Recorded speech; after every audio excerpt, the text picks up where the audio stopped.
오늘 주시는 말씀은 에베소서 5장 22절부터 33절까지의 말씀입니다. 한 절씩 교독하시고 마지막 절은 합독하여 읽도록 하겠습니다. 아내들이여 자기 남편에게 복종하기를 주께 하듯 하라.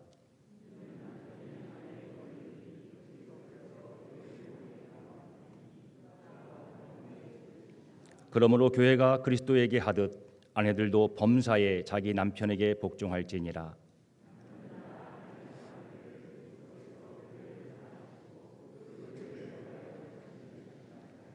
이는 곧 물로 씻어 말씀으로 깨끗하게 하사 거룩하게 하시고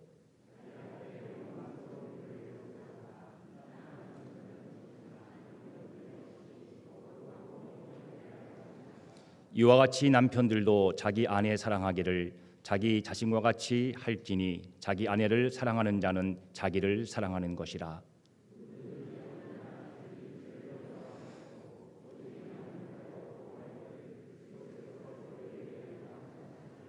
우리는 그 몸의 지체임이라.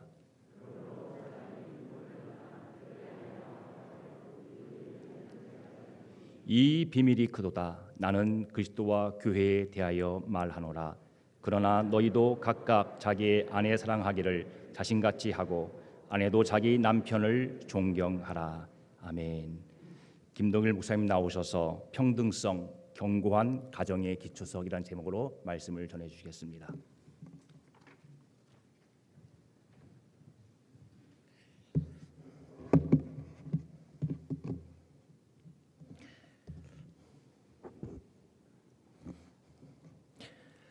염려를 끼쳐드려서 죄송하고 또 함께 기도해 주셔서 감사합니다. 기도하겠습니다. 하나님, 우리가 하나님을 기뻐하고 즐거워합니다.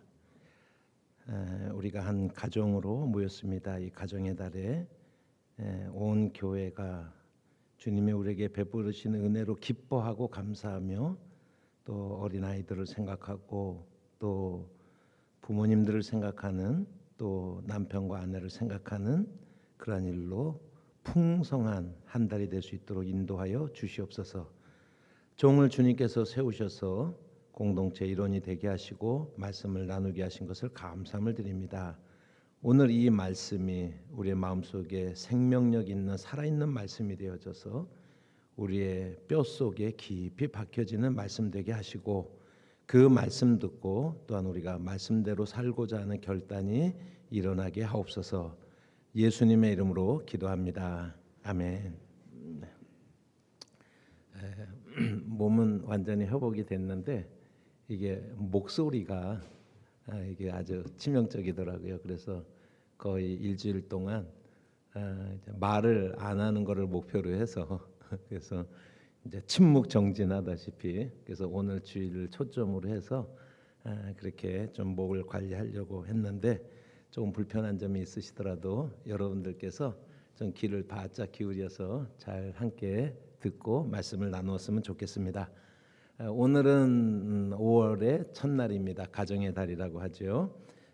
오늘 가정에 대해서 좀 말씀을 나누려고 생각을 하는데 마음이 보통 무거운 게 아닙니다. 왜냐하면 제가 자녀 교육이나 가정에 대해서 제일 자신 있게 설교했었을 때가 전도사 때인 것 같아요.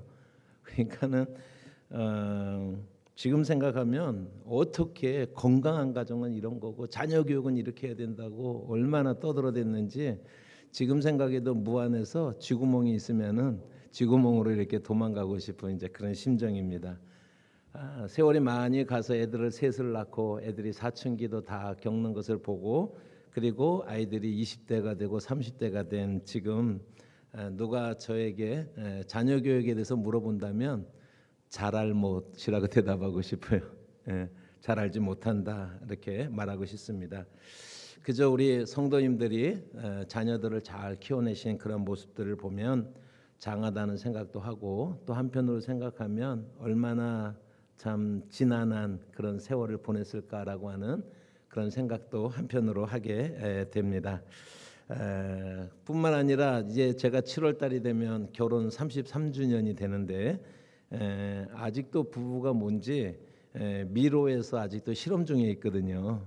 그래서 정말 언제쯤 그게 이제 끝날지 아직도 잘 기약이 없는데 그냥 단지 목사라고 하는 이유로 가정에 대해서 설교하고 자녀 교육에 대해서 설교하고 이러는 것들이 정말 이렇게 나이가 들어갈수록 부담스럽다라고 하는 생각을 합니다. 어쩌면 오늘 많은 분들이 제 설교보다 제가 지금 보여주는 그 글귀에 더 동의하리라고 생각이 되어지는데 몇 년 전에 어느 카페에서 재미있어서 찍어놨는데 오늘 예배 시간에 여러분들에게 소개하게 될 줄은 몰랐습니다. 한번 비춰주실까요? 그리고 우리 여성분들이 한번 읽어보시면 감사하겠습니다. 살다가 지치면 남편 사진을 꺼내보고 생각하지. 내가 이것도 사람 만들었는데 세상에 못할 일이 어디 있겠나 이렇게 생각합니다. 그 아내분들 우리 남편 얼굴 한번 쳐다봐 주시죠. 사람 만든 수고하셨습니다. 여러분 이런 참 촌천살인의 글귀가 오히려 우리의 그 심금을 울리지 않나 이렇게 생각합니다. 여러분 가정의 가장 기본적인 구성단위는 물론 남편과 아내, 부부입니다. 그리고 오늘 본문은 이 부부에 관해서 가장 유명한 그러한 성경 구절입니다. 에베소서 5장 22절부터 25절만 우리가 같이 한번 읽어보실까요? 아내들이여 자기 남편에게 복종하기를 주께 하듯 하라. 이는 남편이 아내의 머리됨이 그리스도께서 교회의 머리됨과 같음이니 그가 바로 몸의 구주시니라. 그러므로 교회가 그리스도에게 하듯 아내들도 범사에 자기 남편에게 복종할지니라. 남편들아 아내 사랑하기를 그리스도께서 교회를 사랑하시고 그 교회를 위하여 자신을 주신같이 하라. 약간의 차이는 있겠지만 대체적으로 한국교회 강단에서 이 구절을 읽고 이렇게 결론을 내립니다. 아내들은 남편에게 복종해야 됩니다. 그것이 하나님의 뜻입니다. 왜냐하면 남편은 아내의 머리가 되기 때문입니다. 라고 이렇게 말을 합니다. 그러면 이제 회중석에서 뭐 한 목회 한 30여 년 하다 보니까 반응이 뻔하게 이렇게 나타나거든요. 굉장히 이렇게 남편들은 왠지 약간 으쓱하는 그런 마음으로 또 옆에 있는 아내 쿡쿡 찔러보기도 하고 잘 들어 오늘 말씀 뭐 이제 그러면서 좀 아주 야비한 웃음을 이렇게 살짝 이제 웃습니다. 그러면 이제 아내들은 대부분이 약간 떨떠름해요. 이 구절을 읽고 나면은요, 약간 떨떠름한 그런 마음으로 이제 눈을 흘겨요. 그래서 이 구절은 아무리 살펴봐도 남편들에게는 남는 장사고 아내들에게는 손해 보는 장사 같아요. 아무리 이 구절을 봐도 우리가 그렇게 해석을 하고 있습니다. 제가 여러분들에게 질문하고 싶은 것은 이렇게 해석하는 것이 과연 정당할까라고 하는 질문을 여러분들에게 이제 드립니다. 아내는 남편에게 복종해야 되나요? 그리고 남편은 아내들을 사랑해주면 됩니까? 어떻습니까? 사실 이 말씀은 그렇게 단순하지 않습니다. 제가 목사가 되면서 하지 않기로 결심한 것이 몇 가지가 있는데 할 자유가 있지만 하지 않기로 결심한 것이 그 중에 이제 예를 들면은 뭐 저는 술을 안 먹기로 자유롭게 결심을 했습니다. 제가 그래서 술을 안 먹는 자유를 누리는 거지 목사이기 때문에 못 먹는 거는 아니에요. 제가 이제 그런 식으로 제가 골프를 치지 않는 자유를 평생 누리겠다라고 제가 그렇게 하나님 앞에 제 스스로 다짐을 하고 있습니다. 그래서 저는 이제 골프를 치지 않는 자유를 누리고 있는데 그래도 뭐 TV 틀면은 골프 얘기가 많이 나오니까 여러분 골프광이신 분들 또 골프를 즐기시는 분들은 티샷에 이제 서가지고 드라이버를 꺼내 들고서 여러분들이 칠 때 나가자마자 막 1초 만에 빡 치고 그렇게 하시는 분 있습니까? 적어도 뭐 저는 문외하기는 좀 틀려도 양해해 주세요. 뭐 야드가 몇 야드인지 거리도 한번 측정해 보고 또 풀도 뽑아가지고 바람의 방향이 어떤지 다 이렇게 해보더라고요. 그래서 이렇게 또 해보고 그러면 또 그렇게 하는지는 잘 모르겠지만 어쨌든 이렇게 해봐야 될 것 같아요. 그렇게 해보고 이런 것들을 다 이제 감안하지 않겠습니까? 여러분들이 이제 그린에서 홀로 이제 만약에 퍼팅을 한다고 했을 때 어떤 퍼터를 사용을 할 것인가 정하지 않겠습니까? 그리고 뭐 TV 보니까는 바닥에 납작 엎드려 가지고 그 경사가 그린의 경사가 어떤지 이런 거 자세하게 살피고 뭐 별걸 다 하잖아요, 그죠? 그래서 주변도 살피고 뭐 다 살핀 다음에 신중하게 하잖아요, 그죠? 제가 왜 골프 치는 이야기를 하냐면 성경을 읽을 때 성경에 어떤 한 구절이 있으면 그냥 골프치 마찬가지잖아요. 여기 티샷 박스가 있고요. 그 다음에 홀이 있으면 거기다 넣으면 되지. 이러면 뭐 간단한 겁니다. 성경을 읽을 때 아내들아 남편들에게 복종하라. 그럼 그냥 단순하고 간단한 거예요. 그러나 우리가 성경을 그런 방법으로 읽게 될 때 그러니까 부분적으로 그리고 사적으로 그렇게 성경을 딱 떼어서 읽을 때 그 성경의 본문의 흐름을 제대로 이해하고 읽는지 하는 질문을 우리가 항상 해야 된다라고 하는 것입니다. 이 에베소서 5장 22절부터 33절까지의 말씀을 제대로 해석하기 위해서는 적어도 세 가지 관점이 필요해요. 그게 뭐냐면 첫 번째 관점은 역사적 사회적 관점이에요. 그래서 역사 속에서 큰 흐름을 이렇게 우리가 좀 봐야 된다라고 하는 것입니다. 그리고 두 번째로는 성경 전체 창세기로부터 계시록까지 이 문제에 대해서 어떻게 생각하는, 어떻게 이야기를 하고 있는지를 살펴봐야 되고, 그리고 세 번째는 오늘 읽은 본문의 말씀 중심으로 해서 그 문맥에서 이야기하고자 하는 것이 무엇인지를 깨닫고 난 다음에, 그리고 나서 이 본문이 그리고 나서도 여성들에게 남편에게 복종하라라는 구절이면 우리가 순종을 해야 되죠. 그러나 이러한 고려해야 되는 요소들을 우리가 충분히 고려하고 있는지는 별개의 문제예요. 그래서 오늘 그 문제들에 대해서 우리가 집중적으로 한번 살펴보기를 원합니다. 먼저는 역사적 사회적 측면을 우리가 생각을 해야 된다라고 하는 것입니다. 20세기 후반까지는 인류의 역사는 우리가 잘 아는 것처럼 대부분 남성 지배의 역사 속에 있었습니다. 20세기 후반까지 여성은 사회적 지위가 대단히 낮을 뿐만 아니라 아내로서의 여성은 부차적 기능만 할 뿐이에요. 그래서 부차적 존재로 그래서 2등으로 그렇게 존재가 각인되어 왔었다라고 하는 것이 이 사회 속에서 역사 속에서 부인할 수 없는 사실이죠. 근데 그것은 구약의 기독교나 그리고 신약에 있어서도 또 교회사 속에서도 역시 마찬가지의 흐름이 있어 왔습니다. 이토록 인간의 역사가 수천 년 동안 남성 중심의 그러한 그 지배 사회로 흘러왔었는데 이런 상황에서 우리가 에베소서 5장을 읽어야 돼요. 그럼 에베소서 5장을 읽을 때 중요한 신학적인 용어를 하나 이해를 해야 되는데 그게 뭐냐면 문화적 양보라고 하는 신학적인 용어를 우리가 생각을 해야 되는 것입니다. 문화적 양보라고 하는 것이 있습니다. 여러분 예를 들면은 쉽게 이제 우리가 이해가 가능한데 예수님의 12제자는 남성들만 이루어졌죠. 그러면 예수님의 사역에 있어서 여성은 부차적이었습니까? 전혀 그렇지 않아요. 예수님의 사역의 내용에는 남성과 여성의 동등성이 계속해서 나타납니다. 여러분 그런데 정작 예수님이 12제자를 뽑을 때는 남성으로만 뽑았다라고 하는 것입니다. 성경을 예수님을 보시면은요 1세기에 그 유대교에서는요 예를 들면 법정에서 증인을 쓸 때 율법에 의하면은 2명이 있으면은 법정 증언이 가능하지 않습니까? 그런데 여자는 증언할 수가 없어요. 그러니까 증인의 자격이 없어요. 그런데 성경은 놀랍게도요 예수님의 부활하셨다라고 하는 것을 증언을 할 때 성경을 보면은 그 첫 증언자들이 남성이에요, 여성이에요.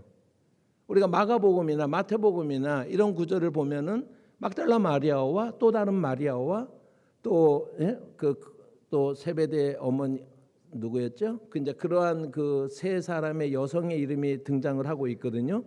그러니까 증언의 숫자에 들어갈 수 없는 여성임에도 불구하고 성경은 놀랍게도 예수의 부활이라고 하는 그 놀라운 사실의 증언자로서 최초로 여성을 세우셨다라고 하는 거예요.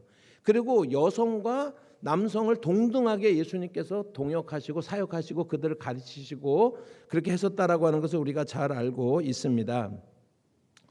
여러분, 예수님은 남성 평등을 주장하기 위해서 이 땅에 오신 게 아니에요. 예수님이 이 땅에 오신 목적은 하나님 나라를 통해서 우리를 구원하시기 위해서 이 땅에 오셨다라고 하는 것입니다. 예수님 당시에 여성의 지위가 어떠냐면 특별히 1세기 유대교를 우리가 랍비 유대교라고 그렇게 표현을 하고는 하는데 그 랍비 유대교에서는요, 여성들에게는요 율법을 가르치는 것조차 허용되지 않았었습니다. 그래서 랍비 엘리에제르라고 하는 사람이 있는데 그 사람은 이렇게 말을 합니다. 토라를 여성들에게 가르치느니 차라리 토라를 불태워버려라 라고까지 가르쳤어요. 랍비가요. 그러한 시대적 상황입니다. 제가 전에도 한번 말씀드렸지만 유대인 바리새인들의 세 가지 감사라고 하는 것이 있어요. 그것이 큰 길거리에서 이렇게 손을 들고서 감사를 하는데, 첫 번째가 하나님, 제가 이방인으로 태어나지 않고 유대인으로 태어나게 해주셔서 감사합니다. 두 번째가 하나님, 제가 죄인으로 태어나지 않고 의인으로 태어나게 해주셔서 감사합니다. 세 번째가 뭐였죠? 제가 여자로 태어나지 않고 남자로 태어나게 해주셔서 감사합니다. 이것이 공공연한 바리새인들의 세 가지 감사였어요. 그러니까 1세기 현재 예수님 당시의 정황이 이런 속에서 지금 말씀을 하고 있다라고 하는 것입니다. 만약에 그 속에서 예수님께서 남녀 평등을 외치시면서 12사도 중에서 6명을 여자로 세웠어요. 그러면 한번 가정을 한번 해보십시다. 그러면 예수의 본질, 이 땅에 오신 본질인 하나님의 나라의 구원 운동, 우리를 구원시키고자 하는 그러한 운동이 차원이 다른 저항에 부딪혔을 것은 눈에 보듯이 뻔한 것입니다. 여러분, 그래서 우리가 1세기라고 말을 하지만은 1세기가 언제냐면 우리나라로 치면 삼국시대 얘기하는 거예요, 지금요. 요즘 얘기가 아니고 삼국시대, 여성상, 사회 속에서 여성의 위치, 이런 것들을 우리가 함께 고려를 해야 된다라고 하는 것입니다. 그런 속에서 예수님은 내용을, 본질을 훼손시키지 않았지만 형식에 있어서 양보를 하신 거예요. 그래서 12명의 제자들을 남자로 세우셨지만, 그러나 그 사역에 있어서 여성을 중시하고 또 여성을 같이 이렇게 또 포용하고 그러면서 복음을 전하는 그 사역을 했었다라고 하는 사실을 우리가 이해를 해야 되는 거예요. 이런 부분들을 뭐라 그러냐면 문화적 양보다라고 얘기를 하는 거예요. 본질을 포기하거나 본질을 훼손시키는 것이 아니라 그 본질에 불필요할 수 있는, 어쩌면 그 당시 상황 속에서는 긴급하지 않을 수 있는 어떤 부분들을 양보를 하는 것이죠. 그것이 예수님이 12제자를 남자로 세운 그러한 이유다라고 우리가 예를 들어서 설명을 할 수가 있어요. 그래서 성경의 곳곳에서 우리가 성경을 이해할 때 문화적 양보라고 하는 단어를 잘 생각을 하면 성경을 이해하기가 대단히 이제 좋아지는 부분들이 많이 있습니다.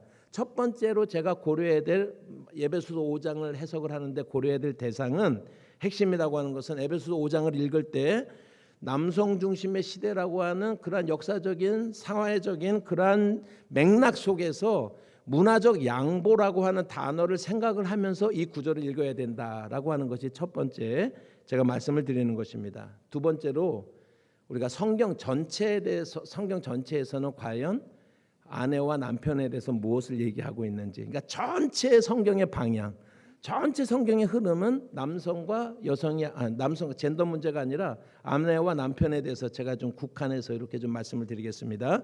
그렇게 이제 국한해서 한번 보면 구약 성경을 한번 볼까요? 창세기 2장 18절 말씀입니다. 같이 한번 읽어보십니다. 창세기 2장 18절입니다. 여호와 하나님이 이르시되 사람이 혼자 사는 것이 좋지 아니하니 내가 그를 위하여 돕는 배필을 지으리라 하시니라. 역시 좀 여성들에게 손해보는 그런 구절이에요. 여성을 왜 만들었어요? 남편들을 돕는, 도우라고, 부차적으로 그렇게 좀 열등하게 그렇게 만들었다라고 우리가 생각을 하고 있습니다. 그래서 여성의 역할은 돕는 배필이다, 이것이 창조의 원리다라고 교회에서 설교를 그렇게 하지 않습니까? 여러분, 문제가 뭐냐면 이 본문에 대한 주해를 꼼꼼하게 잘 해봤느냐라고 하는 거예요. 이 본문을 좀 잘 읽어봤느냐라고 하는 것입니다. 이 돕는 배필이라고 번역되어진 그러한 부분은 에체르 네게드라고 하는, 에체르가 돕다라고 하는 것이고 네게드가 짝꿍 뭐 여러 가지 이제 뜻을 가지고 있는데, 에체르 네게드라고 하는 그러한 그 히브리어를 한국말로 돕는 배필이라고 우리가 이야기를 하고 있는데, 구약 성경 전체에서요 에체르라고 하는 돕는 자라고 하는 말이요 20번 나와요. 그런데 여기 빼고 나면 19번이 나오죠. 그런데 그 에체르라고 하는 말이, 돕는 자라는 말이 16번은요. 하나님이 인간을 돕는다라고 그럴 때 사용되어지는 말이에요. 하나님이 인간을, 그래서 에제르 중에서 가장 유명한 에제르 구절이 뭐냐면 사무엘상 7장 12절에 사무엘이 여기까지 하나님이 우리를 도우셨습니다라고 해서 에벤에셀이라고 하는 그러한 돌을 세웠잖아요. 그죠? 그게 에벤해 에제르라고 하는 하 에제르라고 하는 말인데 그게 에벤에셀이라고 우리가 알려져 있는데 그게 에벤이 돌이라는 말이고 에제르가 돕다라는 그러한 뜻이거든요. 그래서 돕는 도움의 돌이라고 하는 이제 그런 뜻을 우리가 가지고 있는 거 잘 알지 않습니까? 이처럼 성경에서 에제르가 그러니까 요 본문 빼고 19번 나누어서 16번은 하나님이 그 연약한 인간을 돕는다고 그럴 때 사용되어지고요. 3번은 어떨 때 사용되냐면 강한 군대가 약한 군대를 도울 때 사용되어지는 거예요. 그러니까 그게 에제르의 기본 성경의 쓰임이에요. 그렇게뿐이 안 쓰여지는 거예요. 그런데 갑자기 창세기 2장 18절을 해석할 때 여기서 돕는다라고 하는 것을 부수적이고 부차적이고 열등하고 2차적인 존재로 우리가 해석할 수 있겠어요, 없겠어요? 여러분. 그러니까 성경 전체가 이 부분에 대해서 무엇을 얘기하고 있는지를 우리가 왜 봐야 되는지 하는 것을 말씀을 좀 드리고자 하는 것입니다. 배필이라고 얘기한 네게드라고 하는 것도요. 정확하게 우리가 좀 의미를 좀 해석을 하자면요. 남자에게 적합한 짝꿍이라고 하는 평등한 짝꿍이라고 하는 그런 뜻으로 우리가 해석을 하는 게 가장 좋습니다. 그러니까 여자를 왜 만들었다고요? 남자가 앞서 나가는데 뭔가 가정일 좀 하면서 도움을 좀 조금씩 이렇게 좀 필요한 거 이렇게 좀 도와주고 그러라고 여자를 만드신 것이 아니라 하나님이 인간을 돕듯이 강한 군대가 약한 군대를 돕듯이 그러한 마음으로 그 남편에게 돕는 배필 적합한 짝꿍으로 평등한 짝꿍으로 여자의 존재를 창조했다라고 하는 것이 창조의 원리예요. 그러니까 창조의 원리에서부터 이건 단순히 창세기 나오는 한 기사가 아니라 왜 하나님이 인간을 만드셨는가? 왜 하나님이 남자와 여자로 만드셨는가? 왜 여자를 만드셨는가라는 창조의 원리에 해당하는 대원칙이다라고 하는 것입니다. 그래서 이 돕는 배필이라고 하는 것을 열등하고 부차적인 것으로 해석하는 성경의 용례가 없다라고 하는 것을 먼저 말씀을 드리는 것입니다. 그런 의미에서 우리 여성분들이 평생 동안 이것도 인간 만들었는데 그렇게 여러분들이 많이 도와주시지 않았습니까? 저는 그렇게 인정을 해요. 저는 지금 와서 이제 좀 인정을 그렇게 합니다. 이번에는 우리가 예수님의 가르침을 한번 보도록 하겠습니다. 마태복음 19장에 보면 바리새인들이 예수님을 시험을 하고 있습니다. 사람이 어떤 이유가 있으면 그 아내를 버리는 것이 옳습니까? 예수님께서 대답하십니다. 하나님이 짝지어 주신 것을 사람이 나누지 못할지니라 라고 말을 합니다. 그러자 바리새인들이 묻습니다. 아니 예수님, 그러면 왜 모세는 이혼 증서를 주어서 아내를 버릴 수가 있다라고 그렇게 말을 했습니까? 라고 율법을 이야기를 합니다. 그때 예수께서 이렇게 답변하십니다. 마태복음 17장 7절부터 9절 같이 한번 읽어보십니다. 시작. 여짜오되 그러면 어찌하여 모세는 이혼 증서를 주어서 버리라 명하였나이까? 예수께서 이르시되 모세가 너의 마음의 완악함 때문에 아내 버림을 허락하였거니와 본래는 그렇지 아니하니라. 내가 너희에게 말하노니 누구든지 음행한 이유 외에 아내를 버리고 다른 데 장가드는 자는 간음함이니라 라고 말합니다.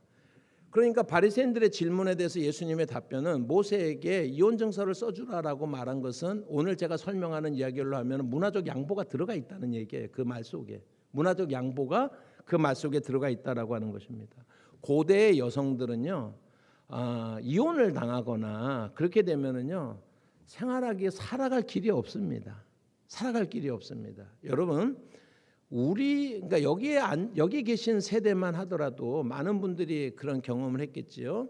그래서 소위 말해서 소박을 맞았다. 그러면은요, 그냥 생각 같아서는 간단하게 친정으로 가면 되잖아요. 요즘은 뭐 친정에서 이혼해 뭐 그러는 분들도 많습니다만, 우리 한 세대쯤 뭐 불과 몇십 년 전만 하더라도요, 여러분 그런 분들이 친정 가기 쉬워요? 쉽지 않아요. 불과 몇십 년 전에도 어려웠었던 그 일을 2000년 전이라고 한번 생각해 보세요. 4000년 전이라고 한번 생각을 해보세요. 그거 거의 불가능한 이야기거든요.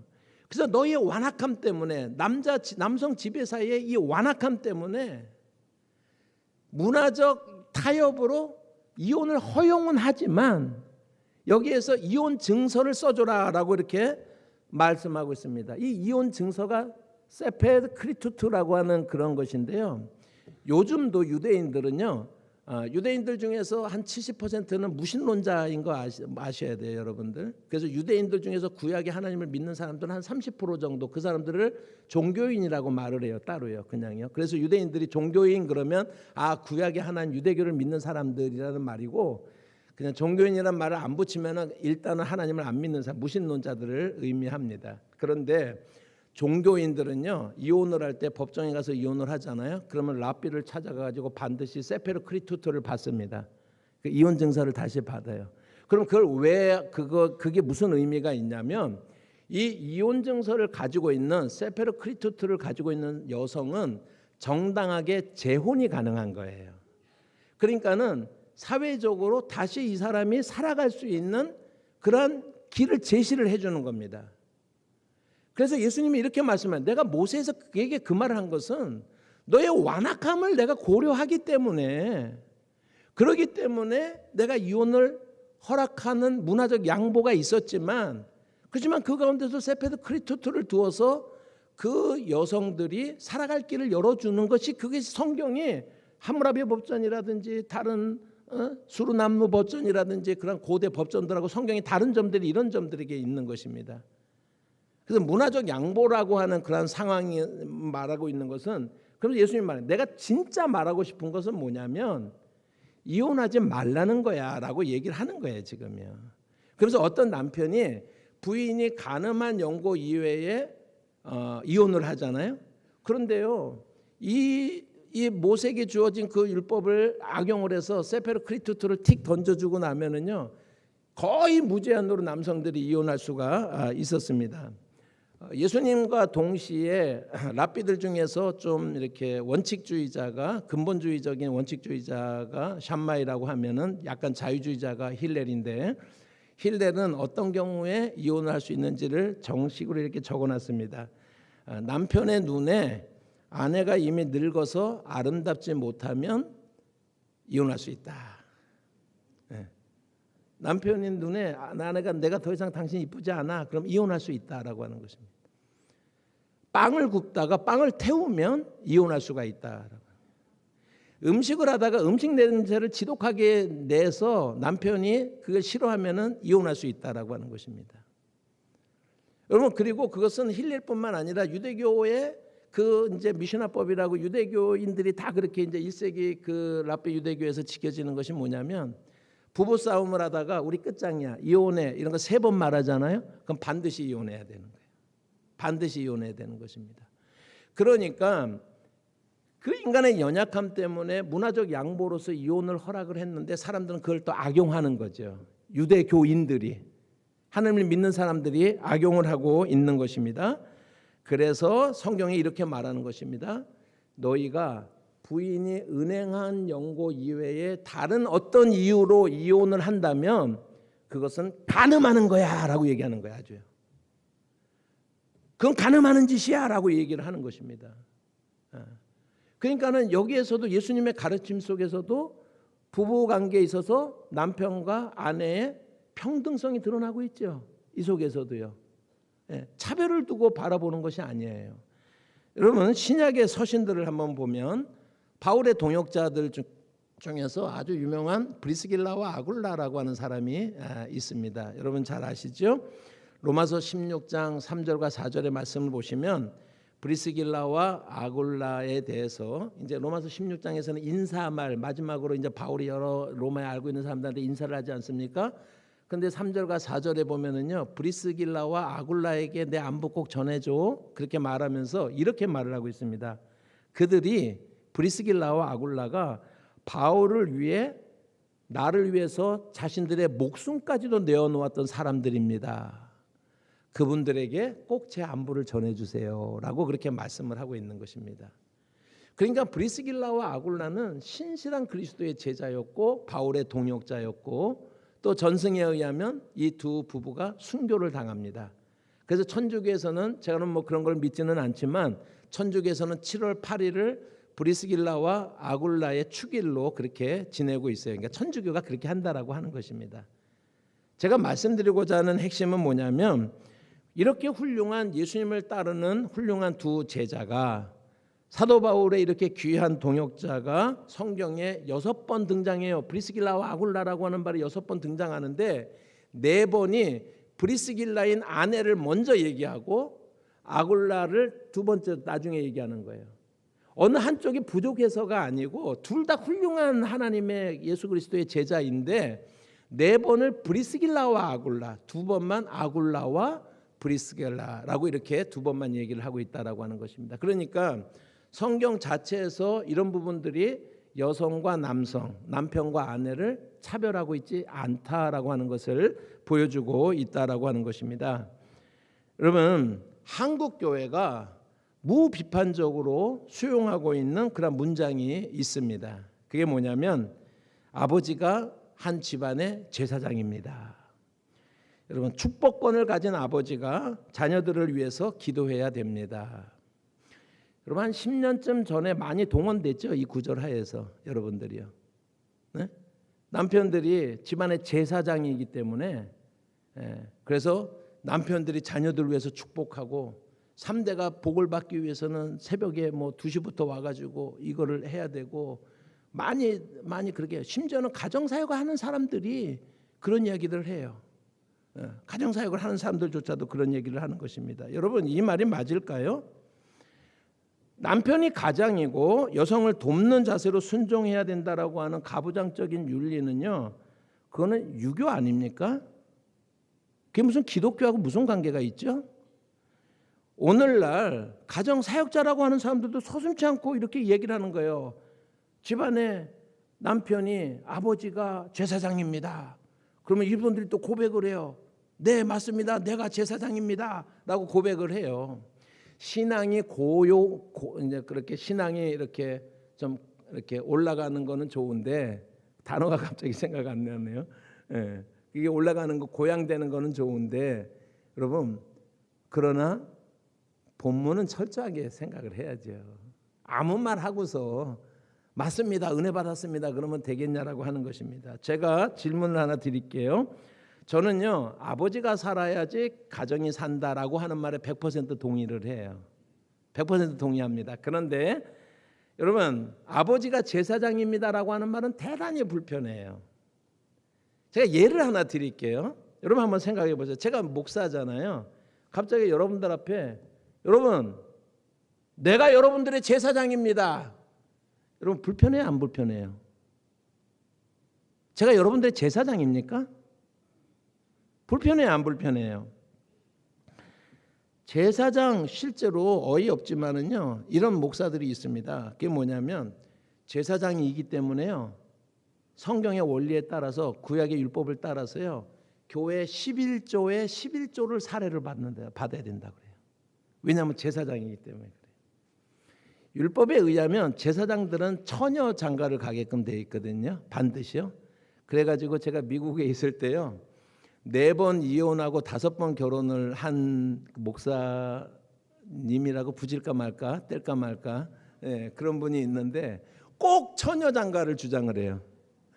이혼은 4번을 했는데 다 처녀 장가를 주장을 해요. 왜냐하면 율법에 써 있다는 거예요. 율법에 써 있다라고 하는 것입니다. 여러분, 절대적인 권력을 가지고 교회를 휘둘러요. 하고 싶은 대로 다 합니다. 그러면서도 심판은, 제사장의 심판은 하나님이 하셔, 하나님의 몫이야라고 말을 하면서 피해가요, 책임은요. 여러분, 자, 그런 의미를 담아서, 자, 제가 여러분의 제사장입니다. 여러분, 불편해요, 안 불편해요? 불편하지요. 그 말이 불편한 분들은요, 아버지가 가정의 제사장입니다라는 말도 불편해야 되는 거예요. 우리는 신약을 살고 있지 구약을 사는 사람들이 아니에요. 여러분, 아이들이 엄마한테 기도받으면 안 되나요? 유대인들의 유월절의 시작은 어머니의 기도로부터 시작이 돼요. 자녀들을 불러 모아놓고 하나님, 지금부터 유월절이 시작이 됩니다라고 하는 감사의 기도로부터 유월절이 시작되고 있어요. 그러면 안 되나요? 여러분? 꼭 제사장인 남자가 기도해야 되나요? 그래야지 그 축복이 자녀들에게 전달이 됩니까? 아무 말 대잔치 나랑 마찬가지예요. 여러분. 우리가 그런 부분들을 생각해야 된다라고 하는 것입니다. 고린도전서 7장 13절과 14절 말씀 한번 읽어볼까요? 시작. 어떤 여자에게 믿지 아니하는 남편이 있어 아내와 함께 살기를 좋아하거든 그 남편을 버리지 말라. 믿지 아니하는 남편이 아내로 말미암아 거룩하게 되고 믿지 아니하는 아내가 남편으로 말미암아 거룩하게 되나니 그렇지 아니하면 너희도 너희 자녀도 깨끗하지 못하니라. 그러나 이제 거룩하니라 말씀을 하고 있습니다. 이 말씀에서 바울이 가르치고 싶은 것은 어떤 경우에는 남편으로 말미암아 믿음이 약한 아내가 거룩해질 수가 있다라고 하는 것입니다. 그런데 어떤 경우에는요, 믿음이 좋은 아내로 말미암아 믿음이 약한 남편이 거룩해질 수가 있다라고 하는 거예요. 또 자녀가 거룩해질 수 있다라고 하니까 거룩해진다라고 하는 건 그리스도 몸 안에 그리스도 안에 참여하는 것을 말하는 거잖아요, 그렇죠? 그러니까 여기서 성경에서 말하고 있는 것은 여기에 남편과 아내 역할이 구분되어 있습니까? 누구든지 신앙이 좋은 사람이 잘 인내하면서 기도하면서 신앙이 더 연약한 사람들 더 거룩한 더 그리스도인으로서 더 하나님의 사람으로서 살게끔 해줄 수가 있다라고 성경이 말씀을 하고 있잖아요, 그죠? 자, 아내가 믿음이 약한 어떤 남편을 더 거룩하게 할 수 있다고 그러면 여러분 우리가 굳이 말을 하자고 그러면 이때는 남편이 제사장이에요, 아내가 제사장이에요. 우리 정신 차려야 되는 게 우리는 신약을 살고 있는 사람들이에요. 필요할 때만 구약적인 용어를 떼다가 뭔가를 경강부의식으로 해석하고 적용하고 하는 그런 자세에 대해서 우리가 무심코 잘못하는 거예요. 그건요 다른 게 아니고 그냥 유교예요. 그냥 유교지 기독교적 가르침하고 전혀 관계가 없는 것이다라고 하는 것입니다. 정리를 하자면 구약의 창조 원리를 봤잖아요. 창세기 2장 18절. 여러분 예수님의 가르침을 보잖아요. 서신서들을 우리가 보잖아요. 거기에서 남성과 여성, 남편과 아내를 차별하지 않는 그 평등성에 대해서 우리가 그것이 성경 전체에 흐르는 창조의 원리고 하나님의 의도다라고 하는 것을 전체를 통해서 볼 수가 있습니다. 세 번째로 그러한 배경 하에서 우리가 에베소 5장을 읽어야 되는데 이 에베소서 5장도 본문을 읽었지만 문맥이라고 하는 것이 있잖아요. 문맥이라고 하는. 그래서 문맥 속에서 그 5장을 우리가 읽어내야 된다라고 하는 것입니다. 오늘 다 읽지는 않았지만 사실 여러분 기억하셔야 될 것은 에베소서 5장 21절부터 6장 9절까지에 대해서 하우스 게제츠라고 하는 그런 제목이 붙어 있어요. 아마 독일 신학자가 붙인 것 같은데 그래서 그것을 독일어로 가훈이라고 얘기를 하고 있어요. 그러니까는 5장 21절부터 6장 9절까지가 하우스 게제츠라고 하는 가훈이라고 하는 그런 제목이 붙어 있어요. 그러니까 뭐냐면 모든 그리스도인을 믿는 사람들이 따를 만한 가훈이라고 하는 그러한 부제가 붙어 있는 그러한 본문 속에서 오늘 본문이 담겨져 있다라고 하는 것을 우리가 위치를 우선 생각을 해보자라고 하는 것입니다. 그러니까 본문의 맥락은 뭐냐면 가훈이 있는데 그 속에서 5장 22절부터 5장 33절까지는 남편과 아내가 어떤 관계를 맺어야 될지 6장 1절부터 6장 4절까지는 3절인가요? 4절까지는 부모와 자식 간에 어떤 관계를 맺어야 될지 그리고 4절부터 마지막 9절까지 6절부터 5절인가요? 거기서부터 9절까지 에베소서 6장 6절부터 9절까지는 상전과 종이 어떤 관계를 맺어야 될 것인지에 대해서 말씀을 하고 있는 거예요. 그게 모든 그리스도인이 가훈으로 내세울 만한 그런 구절, 중요한 그런 구절이다라고 우리가 해석을 할 수가 있다라고 하는 것입니다. 그런데 그 내용이 부부의 관계라든지 부모와 자식과의 관계라든지 종과 주인의 관계라든지 이 내용이 삼국시대 얘기로 보기에는요 엄청난 거예요. 1세기에 쓰여진 글로 보기에는요 엄청난 혁명적 내용을 그 당시에 이미 담고 있다라고 하는 것입니다.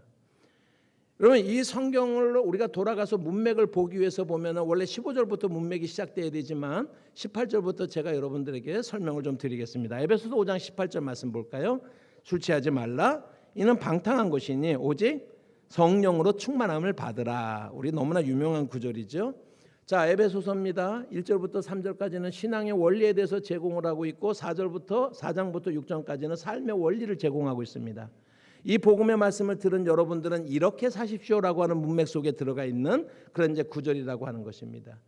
그런데 우리가 참된 그리스도인으로 살려면 어떻게 살아야겠습니까? 라고 하는 문제 제기가 15절에서 있고, 우리가 참되게 그리스도인으로 살기 위해서는 여러분들이 술 취하지 말고 성령 충만함을 받으세요 라고 이렇게 이야기를 하는 거예요. 그게 18절입니다. 그러니까 문맥으로 설명을 드립니다. 그러면 어떻게 하는 것이 성령 충만으로 사는 것인가? 성령 충만으로 사는 사람들에게는 어떤 표징이 나타나는가? 그것이 19절부터 21절까지 말씀입니다. 같이 한번 읽어보겠습니다. 19절부터 21절 시작. 시와 찬송과 신령한 노래들로 서로 화답하며 너희의 마음으로 주께 노래하며 찬송하며 범사의 우리 주 예수 그리스도의 이름으로 항상 아버지 하나님께 감사하며 그리스도를 경외함으로 피차 복종하라. 여기에 보면 5개의 분사 구문이라고 하는 게 있어요. 우리가 분사 구문은 동사는 아니지만 어떤 그 움직임을 통해서 뭔가를 설명을 하는 거잖아요. 동사적이지만 동사는 아닌 분사. 이거 옛날에 언제 배웠죠? 우리 옛날에 이제 그런 5개의 분사 구문이 있는데 그게 뭐냐면 화답하며 노래하며 찬송하며 감사하며 복종하면서 산다라고 하는 거예요. 누가요? 성령 충만한 사람은. 성령 충만한 사람은 우리가 그런 삶을 산다라고 하는 거예요. 여러분, 이 구절을 이렇게 얘기하는 거예요. 어떻게 화답하냐면 시와 찬송과 신령한 노래들로 우리가 주님의 그 은혜에 우리가 마음을 이렇게 화답하고, 우리가 마음을 다해서 주님을 노래하고 찬양하면서 살고, 범사의 우리 주 그리스도 예수 안에서 감사하면서 우리가 살고, 그리고 21절에 피차 복종하면서 사는 것이 이 땅에서 그리스도인으로서 마땅히 살기 위해서는 성령 충만해야 되는데, 성령 충만한 사람은 이런 삶을 삽니다라고 연결이 되는 거예요. 여러분들이 그러한 삶 안에 머무시기를 주님의 이름으로 축복합니다. 에베소서 5장 21절에 그 마지막에 옷이 21절이잖아요. 다시 한번 읽어보겠습니다. 시작. 그리스도를 경외함으로 피차 복종하라. 요 구절은요 19절부터 21절까지 어떻게 성령 충만한 삶이 어떻게 드러나는가를 말하는 결론 부분이기도 하지만 22절까지의 새로운 어떤 이야기의 전개의 서두의 역할을 해요. 서문의 역할을 하는 것입니다. 그러니까 우리가 하우스 게제츠라고 하는, 우리가 가훈이라고 한 것이 어디부터 그랬어요? 에베소서 우리는 5장 22절부터 자꾸 읽는데 그게 아니라 21절부터 읽어야 되는 거예요. 그게 가장 중요한 핵심입니다. 22절과 21절과 22절 사이에 동그라미가 있어요. 그럼 우리는 문단이 새로 생기는구나 생각을 해서 다른 이야기를 읽으려고 그래요. 근데 누차 말씀을 드리지만 장, 절, 무슨 문단 이런 거는요 성경 찾는데 도움 주는 거 이외에는 다 아무런 유익이 없다고 제가 여러 번 말씀을 드리죠. 그죠? 그러니까 우리가 실제로 독일의 신학자도 그렇지만은 실제로 우리가 가온에 해당하는 부분은 5장 21절 그러므로 너희가 피차 복종하라라고 하는 그런 말씀이 있고, 그러면 피차 복종하는 방법이 어떻게 살아야 되는 것인지 거기에 3가지 관계가, 인간관계가 나오는 거예요. 부부와 남편이 어떻게 피차 복종하라는 이야기인지, 부모와 자녀가 어떻게 피차 복종하라는 얘기인지, 상정과 종들이 이 사회 속에서 어떻게 피차 복종하고 섬기는 그런 자세로 살아야 될 것인지, 그것에 대해서 말씀을 하고 있다라고 하는 것입니다. 여러분, 남편과 아내의 경우를 설명을 하면서 여러분 누가 머리냐, 누가 높으냐, 여러분 이런 거 싸우고 이런 거 따지고 이런 것들이 아니라 이거보다 훨씬 중요한 것은 뭐냐면 남편과 아내가 피차 복종하라는 거예요. 평등성. 남편과 아내가 동등하다라고 하는 거예요. 여러분 이게 대주제예요. 그럼 부모와 자식 간의 관계에 있어서 1세기 어떤 시기입니까? 로마 시대 같은 경우는요. 특별히 뭐 아테네 같은 경우는 아이들이 태어나잖아요. 그럼 아이들이 태어나면은요. 그 아이를 아버지 앞에 딱 눕혀 놓습니다. 그러면 그 아버지가 아이를 이렇게 안으면 내가 키우겠다는 뜻이고요. 안지 않으면 버리겠다는 뜻이에요. 시대가 그런 시대를 살고 있어요 지금요. 그래가지고 그런 아이들은 그냥 바로 죽임을 당하는 건데 또 나쁜 사람들이 많잖아요. 그 여자아이 같은 경우에는 키워서 창녀로, 또 남자들 같으면 종으로 팔아먹고, 이런 일들이 비일비재하는 거야. 로마 시대고 뭐 아테네고 간에요. 스파르타 같은 경우는요, 아이가 태어나면 살릴지 죽일지를 국가가 결정해요. 지금 여성이 너무 많은데 여초가 너무 많아. 이거 그럼 결혼하는데 문제 있겠는데? 그러면은 좀 이렇게 몸이 이제 부자유가 있고 신체적 장애를 가지고 태어났네. 그러면 이렇게 이제 하는 거예요. 그런 시대 때 성경에 뭘 얘기하고 있냐면요, 자녀를 노하게 하지 말라는 거예요. 여러분, 요즘에나 통할 수 있는 이야기를 언제 해놓은 거예요? 지금요? 2000년 전에 해놓은 거예요. 그게 하나님의 창조 원리 속에서 지금 지속적으로 뭘 말하고 있느냐면 평등성이라고 하는 것을 말을 하고 있다라고 하는 거예요. 종과 주인의 관계도 마찬가지죠. 종에게 협박하지 말라는 거예요. 이게 죽일 거야? 협박하지 말라는 거예요. 여러분, 그 시대 속에 이제 비추어서 보면 이 말씀들이 얼마나 엄청난 것인가. 그러면서도요, 이 구절들 속에는 뭐 있냐면 문화적 양보가 담겨져 있는 거예요. 그러면서도 문화적 양보가, 그러니까 원리를 이야기하면서도 문화적 양보적 현상이 그대로 담겨져 있다라고 하는 것을 우리가 생각을 해야 되는 것입니다. 여러분, 한마디로 말하면 에베소서 5장 21절부터 6장 9절까지는 가훈입니다. 하우스 게제츠입니다. 가훈입니다.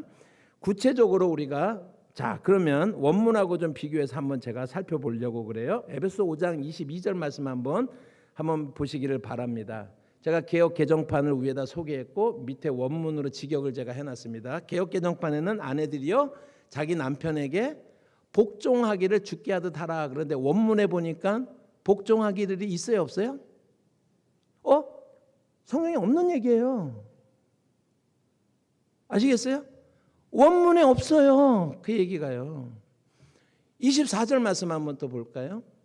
24절 개역개정에 우리가 가지고 있는 성경에 그러므로 교회가 그리스도에게 하듯 아내들도 범사에 자기 남편에게 복종할지니라 그렇게 돼 있잖아요. 이게 원문이에요. 이게 개역개정판인데 원문에는 교회가 그리스도에게 복종하듯이 아내들도 범사에 자기 남편에게 할지니라. 남성 중심적으로 번역이 왜곡돼 있죠 지금요. 강조점이 어디에 있는지 아시겠죠? 저게 원문이라고 하는 거예요. 제가 원문이라고 하는 거예요.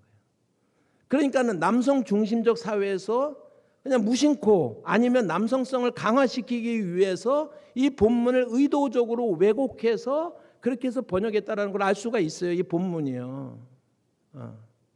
그러면 뉘앙스의 차이가 분명히 드러나지 않습니까? 그러니까 이 본문을 우리가 이해할 때 필요한 것이 문화적 양보가 필요하다라고 하는 거예요. 그것을 이해하는 것이 필요하다라고 하는 것입니다. 대원칙은 남성과 여성이 평등하지만 약화되어 있지만은 남성이 머리야, 여성이 몸이야라고 이렇게 하는 그러한 사고가 들어가 있어요, 안 들어가 있어요? 들어가 있다라고 하는 것은 사실이다라고 하는 것입니다. 그런데 그거보다 더 큰 개념은 뭐라고요? 피차 종로로 타라, 피차 섬겨라라고 하는 것이 대원칙이다라고 하는 것입니다. 여러분, 남편이 머리다, 아내가 몸이다라고 표현이 사용되었지만 그게요 본문을 볼 때 남편이 지위가 높다라고 하는 것을 강조하는 것일까 하는 걸 생각을 좀 해봐야 되는 것입니다. 여러분, 그리스도와 교회가 떼려야 뗄 수가 없는 그런 언약적인 그런 관계인 것처럼 남편과 아내의 관계를 우리가 여기에다가 교회에다가 유배시킨 것은 뭐냐면 부부 역시 진정한 연합이 필요하다는 걸 보여주고요. 언약관계 속에서 있다라고 하는 걸 보여주는 거예요. 그래서 하나님께서 직접 사회의 모든 제도들 중에서 가정과 교회만 하나님께서 예수님께서 직접 세우신 거잖아요. 하나님께서요. 직접 만드신 거잖아요. 그 작동의 원리가 동일하다라고 하는 것입니다. 여러분, 남편이 아내에게 내가 머리야라고 주장하고 싶으면요, 남편은요 참된 그러한 교회의 머리 되신 예수님께서 어떻게 죽기까지 교회를 깊이 사랑했는지 생각하고 아내에 대해서 그에 걸맞게 행동하는 것이 필요하다라고 하는 거예요. 매일 새벽 1시까지 술 먹고 들어오면서 아내가 야 너는 내가 머리야 성경에 써 있잖아. 그럴 때 술 먹고 나면요 또 용기가 생겨가지고 또 그런 말 또 다 어디서 들은 얘기들 다 한마디씩 해요. 네? 복종하랬잖아 라고 그렇게 말을 하는데 그게 아니라 머리다라고 주장하려면 그만한 책임이 따른다라고 하는 것입니다. 문자적으로 부분적으로 막 해석할 일이 아니다라고 하는 것입니다. 여러분 에베소서 5장 25절부터 27절 그 책임이 뭔지 한번 보시기 바랍니다. 그리고 남편들 결정하세요. 머리 할런지 안 할런지 결정을 이제 읽어보고 하세요. 자 25절부터 27절까지 읽어봅니다. 시작. 남편들아 아내 사랑하기를 그리스도께서 교회를 사랑하시고 그 교회를 위하여 자신을 주신같이 하라. 이는 곧 물로 씻어 말씀으로 깨끗하게 하사 거룩하게 하시고 자기 앞에 영광스러운 교회로 세우사 티나 주름 잡힌 것이나 이런 것이 없이 거룩하고 흠이 없게 하려 하심이니라. 여러분 남편이 머리다라고 주장을 하려면 예수님처럼 해야 되는데 예수님은요 자기 피로 죽으시기까지 그래서 교회를 세우셨어요. 교회를 왜 세우셨다라고 말해요? 물로서 깨끗이 씻은 같이 자기 피로 교회를 깨끗이 씻어서 흠없고 순전한 티 없는 거룩한 믿음의 공동체를 만들기 위해서 그렇게 하셨다라고 하는 것입니다. 그렇게 써 있잖아요. 그래서 예수님이 그 피로 자기 앞에 영광스러운 교회를 만드셨다라고 하는 것이 예수님의 의도예요. 그것을 부부관계 속에서 적용을 한다고 그러면요 자기 아내가 너무 아름답고 깨끗이 우리가 씻어서 자기의 목숨까지도 내어줄 정도로 깨끗이 씻어서 흠도 없고 티도 없고 거룩하고 영광스러운 그러한 내 아내로 만들기 위해서 그러한 수고를 해야 그 수고가 동반돼야 그때야 우리가 비로소 남편의 그리스도 되심과 같이 머리 되심에 대해서 주장할 수 있다라고 하는 것입니다. 그렇지 않으면 이런 말도 쓰면 안 돼요. 아무거나 갖다 쓴다고 쓰여집니까 그게? 네. 아멘입니까? 분위기가 약간 네, 저는 뭐 그냥 성경이 그렇다라고 얘기를 하는 겁니다. 적용은 각자 집에서 하시기 바랍니다. 말씀의 결론을 우리가 좀 내리려고 합니다. 세상에 많은 제도들이 있죠. 아까 말씀드린 것처럼 그중에서 교회와 가정은 하나님이 직접 제정하셨어요. 그런데 이 두 가지 원리가 거룩한 하나님의 공동체로서의 유사한 작동의 원리를 가지고 있다라고 하는 것입니다. 교회가 그냥 세워지지 않는 것처럼 가정도 그냥 세워지는 게 아니에요. 30년 지났으니까 세워지는 게 아니더라고요. 여러분 남편과 아내가 자기 입장에서 자기 주장만을 계속 와서 하고 있다고 그러면 그 가정이 제대로 세워질 수가 없겠지요. 현대 사회는 특별히 자기 주장의 시대 아닙니까? 그러니까 오늘 제가 우리 아내분들 기세워 주려고 이 말씀 드리는 거예요. 그 생각하는 자체가 잘못됐다라고 하는 거예요. 피차 복종함이라고 하는 단어에 주목을 해야 된다라고 하는 것입니다. 피차 복종하라라고 하는 것입니다. 이 자기 주장의 시대에 세상적으로 보면은 황당한 얘기지만 이 하우스 게제츠가 이 가훈이 우리에게 그리스도인의 삶의 어떤 자세로 우리가 이 세상에서 살아야 될지 종과 상전의 관계가 부모와 자식 간의 관계가 이러한 삶의 자세를 가지고 우리가 세상을 살아간다면 오늘 우리의 혼탁한 그러한 갈등과 분열과 시기와 질투와 정말 독점적인 욕망과 여러분 이 세상이 정말 조금은 변하지 않겠어요? 그리스도인이 4분의 1이라면서요. 우리가 이런 가치를 가지고 세상 속에서 살면 세상이 좀 더 좋아지지 않았겠어요? 저는 이런 생각을 해요.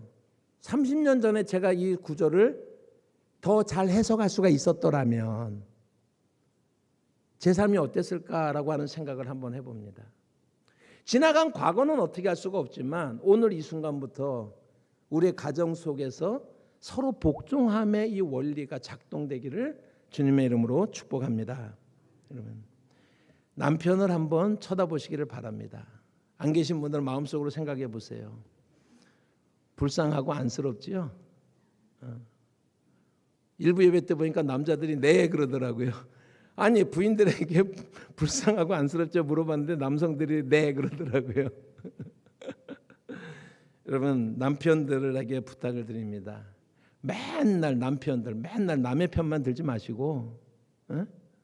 남편이 뭐 남의 편 들으려고 남편인가 봐요. 어? 그래서 아내의 말에 귀를 좀 우리가 기울여 주자라고 하는 거예요. 아내의 말이에요. 여러분 그동안 뭐 아내 말 들으면은요 뭐 전쟁터에 나가서 죽임 당하는 거로 생각을 하는 거예요. 예. 말하면 더 안 해요. 예. 대표적인 게 저희 아버지. 그리고 저도 조금 닮았어요. 예. 제 아내가 한국에 올 때 여보 여기서 같이 살자 그런데 나 한국 가야 돼. 그래서 왔잖아요. 여러분